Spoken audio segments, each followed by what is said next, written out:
شهر مارس سنة 2006 كشفت محكمة المحمودية ببغداد الستار على واحدة من أبشع الجرائم بحق الطفولة في العراق. قصة أبشع من أفلام الرعب اللي احنا بنشوفها في التلفزيون. عبير قاسم الجنابي كانت أشهر شخصية في العالم في الوقت ده، بس شهرتها جت بسبب جريمة هزت العالم العربي كله من كتر بشاعتها، وكل عربي حس بيها وكأنها جريمة طار والكل نفسه ياخد بيها. لو عايز تعرف ايه اللي حصل لها هي وعيلتها اتفرج على الحلقة دي كاملة، ولو عجبتك ما تنساش تشترك في القناة عشان تشوف كل جديد. انا رامز عادل وده المغبقنجي.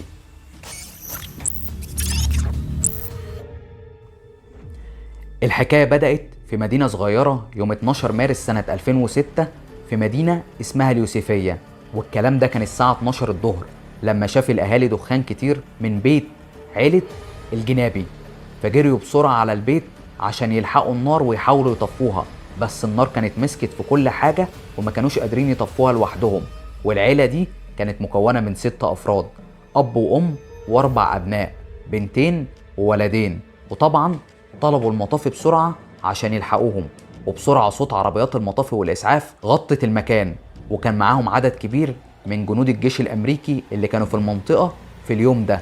وطبعا ده كان وقت غزو أمريكا للعراق، ما كانش فيه أي أصوات جوه للعيلة بتقول إنهم لسه عايشين ولا حتى ماتوا، لأن ما كانش فيه حتى استغاثات قبل الحريقة.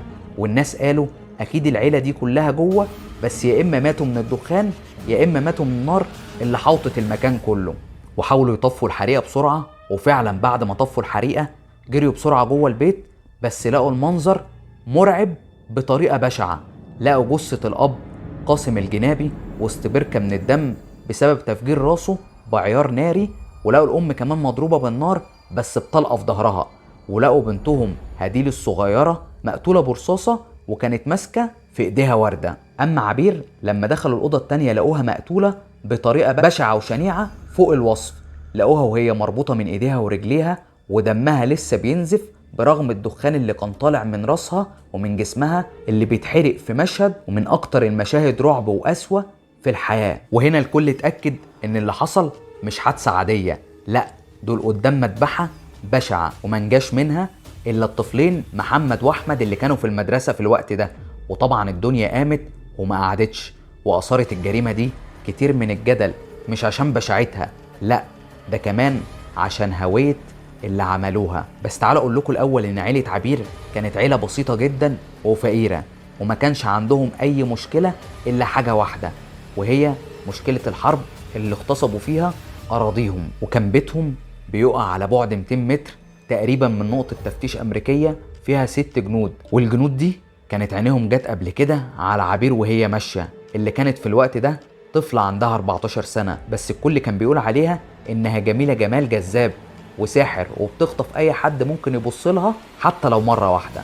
وبدأ الموضوع انهم بدأوا يراقبوها ويوقفوها ويفتشوها في الرايحة والجاية من المدرسة، ده غير كمان انهم كانوا بيتحرشوا بيها بس بشكل غير مباشر. بس الطفلة عبير كانت مرعوبة منهم لدرجة انها بطلت تروح المدرسة، بس خوفها كطفلة خلاها ما تقدرش تقول لأهلها. بس الموضوع ما وقفش هنا، ده بالعكس بدأ يزيد بشكل ملحوظ، وبدأوا يتحرشوا بيها أكتر وأكتر لدرجة إن الجيران بدأوا يلاحظوا الموضوع ده، وبدأ الجيران يحذروا أبوها من نظرات الجنود وتصرفاتهم اتجاه بنته.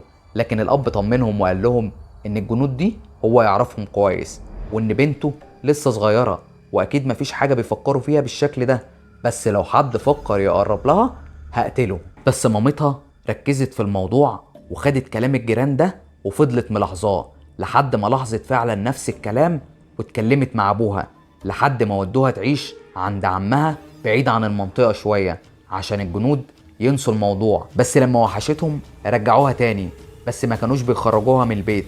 وهنا الأم ارتاحت من كل اللي كانت بتشوفه، بس اللي حصل بعد كده ما كانش في الحسبان. يوم الجريمة كان الجنود واقفين عند نقطة التفتيش اللي هم بيقفوا عندها، بس قاعدين بيهزروا ويشربوا وقاعدين بيخططوا لمخططهم الشنيع. وكانوا في الوقت ده 4 جنود بس، وكان هدفهم اغتصاب عبير اللي كانت في نظرهم امرأة كاملة الأنوثة، واتجردوا من كل المشاعر الإنسانية وبدأوا ينفذوا مخططهم. وراحوا بسرعة غيروا هدومهم العسكرية ولبسوا ملابس طويلة سودة زي الملثمين عشان يخفوا ملامحهم، واقتحموا بيت عبير. ولما دخلوا فصلوا عبير في أوضة وعيلتها كلها في أوضة تانية، واتناوب 2 من الجنود على اغتصابها وضربوها بطريقة بشعة جدا، وهي قعدت تصرخ وتعيط بكل قوة عشان تحاول تفلت منهم. ولما سمعتها أمها زقتهم بسرعة وجريت عشان تلحقها، بس واحد من الجنود دول ضرب النار عليها وقتلها من ظهرها. وهنا جن جنون الأب بعد ما شاف مراته وهي بتتقتل، فحاول مهاجمة واحد منهم، فقام التاني ضربه بطلقة في دماغه عشان تنفجر بشكل شنيع، ولف قتل البنت الصغيرة هديل حتى قبل ما تطلع صوت وهي في ايديها وردة. وبعد اللي عملوه ده كله ما هربوش، دول كملوا اغتصاب في عبير بطريقة وحشية ومميتة. وبعد ما خلصوا اغتصابها قتلها نفس الجندي اللي قتل عيلتها كلها من غير رحمة، وبعد ما قتلوها قام برضو باغتصابها مرة تانية وهي ميتة، وعمل حاجات أبشع من كده كمان بكتير. وبعد كده ولعوا فيهم النار. وبعد ما رجع اخوات عبير الصغيرين من المدرسة اترعبوا من اللي شافوه. وعلى الجانب التاني رجع الجنود اللي عملوا الجريمة دي لنقطة التفتيش وغيروا هدومهم وكأن مفيش حاجة حصلت أصلا. ولما الموضوع عمل بلبلة وشوشرة كبيرة اعترف الجنود باللي عملوه ده، بس الرئيس الكتيبة عندهم بس بدل ما يسلمهم للعدالة قام بالتستر عليهم، وطلعوا بيان كمان ان اللي عمل كده مجموعة من المتمردين واحنا هنمسكهم. وحاولوا يخفوا الأدلة على قد ما يقدروا، والموضوع اتعتم عليه بشكل مهول. والموضوع بدأ يتنسي تدريجيا لحد ما في يوم من الأيام اقتحم 2 مجهولين نقطة التفتيش اللي كانوا بيشتغلوا فيها الجنود المجرمين، وقتلوا جندي اسمه ديفيد، وخطفوا 2 تانيين وهم توماس ويل وكريستيان ميشكا. وفضل الجيش الأمريكي يدور عليهم بس ما لقاهمش في أي حتة، لحد ما نزلت صورهم وراسهم مقطوعة ومتعلقة، وبعتوا رسالة كتبوا فيها انتقام لعائلة الجنابي، وقالوا استنوا كل اللي جاي لو الحقيقة ما ظهرتش. والحادثة دي أثارت غضب زميلهم الجندي أنتوني يورب، وقال لصديقه جاستن وات بأنه سمع مخطط اغتصاب عبير وقتل عيلتها بس ما عملش أي حاجة، وأنه شاف الجنود بعد الجريمة وهدومهم كلها دم، وأنه متضايق جدا إن في جنود بيموتوا وهم مالهمش ذنب، وكل ده عشان ما قدرش يقول الحقيقة في وقتها. لما سمع جاستن كده قام بسرعة وقال لرؤسائه كل اللي قاله عليه أنتوني، وفعلا في الوقت ده اتقبض عليهم. وكان المتهم الرئيسي بالجريمة دي اسمه غيرن، وكان في الوقت ده عايش في أمريكا.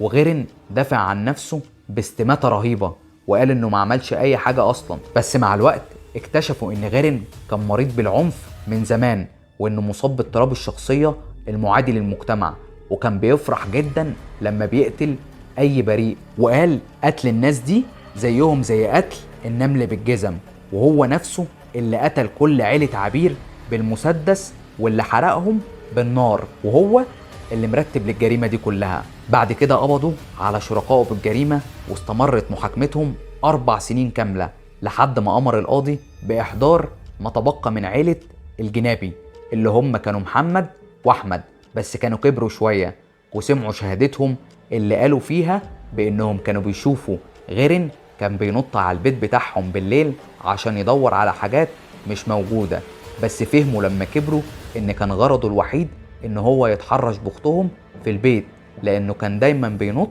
ويخش عندها في الأوضة، بس في وقتها ما كانوش فاهمين حاجة لأنهم كانوا لسه صغيرين.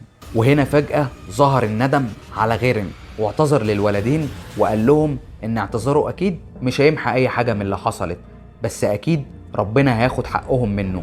وأخيرا بعد 4 سنين نطق القاضي بالحكم في حكم تاريخي اتذاع في أمريكا كلها، واتحكم على شركائه وأولهم جيمس باركر اللي اتحكم عليه ب90 سنة، واتحكم على كوارتز بالسجن 100 سنة، وعلى جيمس سيمبلمان بالسجن 110 سنة. ده مش بس كده، ده اتحكم كمان على الجند اللي سمعهم وما قالش الحقيقة في وقتها وكان ممكن ينقذ العيلة دي ب27 شهر، واتحكم كمان على رئيس نقطة التفتيش بحكم كبير بسبب عرقلته التحقيقات وتقديم بيان كاذب، لكن تم إسقاط كل الأحكام اللي عليه وتم تسريحه من الخدمة من الجيش بدرجة فشل، ودي أبشع درجة ممكن تخرج منها من الجيش الأمريكي. أما بقى بالنسبة لغير نفسه فاتحكم عليه بالسجن المشدد لمدة 150 سنة. بس بعد مرور الوقت بدأ يحس بالندم الشديد جدا لحد ما شنق نفسه ومات سنة 2014. أما بطل قصتنا جاستن وات اللي لولاه ما كانش حد عرف الحقيقة أصلا، تم تكريمه واترفع رتبته لجندي من الدرجة الأولى. وقال جاستن في حوار ليه إنه بتجيله تهديدات كتيرة جدا ورسائل كراهية من مجهولين في أمريكا معترضين على كشف حقيقة الجريمة دي وتسليم جنود أمريكيين في الجريمة. وقال إنه هنا عرف قد إيه حقيقة المجتمع اللي بينتمي ليه، بس ما هموش لحد ما قرر إنه يسيب الجيش ويشتغل في محل إلكترونيات. بس ما تذكرش ليه ساب الجيش، بس أظن إن السبب واضح. وطبعا في أفلام كتيرة جدا اتكلمت عن اللي حصل منهم، زي فيلم ريداكتد، والفيلم ده دموي ومأساوي لأبعد الحدود. ده غير إنه بيحتوي على لقطات حية وحقيقية لجثث عيلة الجنابي ومن ضمنهم عبير. والفيلم ده كان السبب في قتل 2 من أفراد سلاح الجو الأمريكي في مطار فرانكفورت بألمانيا. وكان راجل ألماني هو اللي عمل كده بعد ما شاف الفيلم على اليوتيوب، وقال إنه عمل كده انتقام لعبير وللإنسانية. وللأسف الفيلم ده اتشال من كل السينمات واتحجب من اليوتيوب في أمريكا وعدد من الدول الأوروبية. ده غير الكتب والمسرحيات اللي اتكلمت عن كل اللي حصل لعبير بكل دقة. وطبعا بعد كل اللي حصل ده نقدر نقول إن مفيش حقيقة ثابتة في البشر والعالم، وإن العالم ليه جانب تاني مخفي، وإن الحقيقة الوحيدة هي عدالة ربنا، وإن مهما الشيطان زين لك جريمتك اتأكد إن الزينة دي من الشوك. يا ريت اللي عنده أي حكايات تخص القضايا اللي بالشكل ده يكتب لنا في الكومنتات. أما بقى اللي عنده أي سؤال أو اقتراح برضه يسيبه هناك وأكيد هشوفه وأرد عليه. وما تنسوش تتابعوا حساباتي اللي موجودة في الديسكريبشن تحت الفيديو. ولو عايزين تتفرجوا على بقية الحلقات هتلاقوها ظاهرة قدامكم فوق دلوقتي لو انتوا بتتفرجوا على اليوتيوب، ولو انتوا بتتفرجوا على أي منصة تانية هتلاقوا اللينك في أول كومنت تحت الفيديو. واوعوا تفتكروا إن دي النهاية، لسه في كتير وهنتقابل تاني. استنوني. أنا رامز عادل وده المغبقنجي.